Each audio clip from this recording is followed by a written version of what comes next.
이뇨한 혁신위원장이 3호 혁신안을 뭘 발표할지도 벌써부터 관심사입니다. 여성 이야기가 나왔습니다. 이 나라가 우리 어머님들 덕분에 발전했다. 남자들이 발전시킨 나라가 아니다. 라며 이 소위 뭐 그런 거 있잖아요. 국민의힘을 두고 젊은 여성들에게 좀 인기가 없다. 뭐 이런 약점과 관련된 이야기를 극복할 수 있는 언급을 했습니다. 3호 혁신안이 여성과 관련된 이야기 아닐까라는 관측이 나오고 있고요. 이준석 전 대표에게 영어로 문전박대당한 이뇨한 혁신위원장. 영어로 문전박대 당했는데도 이 전 대표가 돌아와서 화합하면 중책을 맡으셔야 된다. 우리를 도와줘야 한다. 이 전 대표가 많이 마음이 아프고 한이 많이 찼다. 한이란 단어도 한민족은 또 한이죠. 한. 계속 찾아가야 한다. 라며 이준석 전 대표에게 계속 화합의 손길을 내밀겠다라는 의지를 강력히 표명했습니다. 무언가 이제 좀 대인배다운 그런 모습을 이뇨한 혁신위원장이 계속해서 보이고 있는 겁니다. 이준석 전 대표를 이해하는 멘트도 계속 나와요. 마음이 많이 다쳐서 그렇다. 한이 많이 차서 그렇다. 내가 계속 찾아가면 언젠가 마음이 좀 누그러지지 않겠냐. 그리고 돌아오면 좀 중책을 맡아서 우리 당을 도와달라. 대표 아니었느냐라는 메시지인데 이 같은 메시지에 대한 이번에 이준석 전 대표 입장도 궁금합니다. 지난번에는 영어로 당신은 우리와 다르다 미스터 린튼이라고 문전박대를 했는데 이번에 이준석 전 대표 입장은 좀 나아졌을까요? 이렇게 하면 여성표가 오를 것이라는 단순한 처방과 편견에서 벗어나야 대한민국의 발전이 특정 성별에 의해 이루어졌다는 주장이 가능하지 않습니다. 라고 여전히 쌀쌀한 모습을 보이고 있습니다.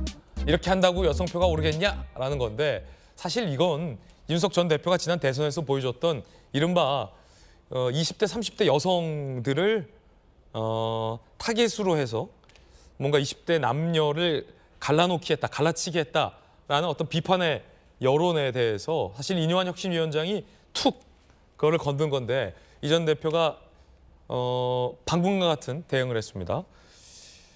전주현 의원님, 방금 이준석 전 대표 이 반응은 어떻게 보세요? 이렇게 하면 여성표 오르겠냐? 이런 거? 저거는 좀 부적절한 것 같아요.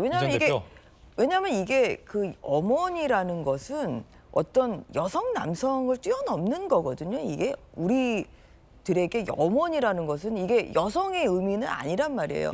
좀 푸근하고 또 어떤 그런 나의 저 보호막이 된다. 사실 이런 것이 어머니지. 지금 이뇨한 위원장이 얘기한 건 우리나라 여성들이 우리나라를 발전시키다 이렇게 얘기하는 게 아니거든요. 예. 물론 어머니라는 존재가 성으로 따지면 남성 여성이지만 여성에 해당하지만 어머니라는 말은 그걸 뛰어넘는 저는 의미라고 생각합니다. 저는 그런 의미에서 얘기한 것을 가지고 이게 또 뭐 여성 남성 이게 표가 오르겠냐 이렇게 날선 반응을 보일 필요는 저는 없다고 생각해요. 그리고 그것이 오히려 더 남녀 분열을 좀 일으키는 그런 발언이라고 생각합니다. 그래서 이뇨한 위원장이 이야기하신 대로 어떤 그런 어머니들의 노력이 당연히 대한민국을 발전시킨 게 맞고요.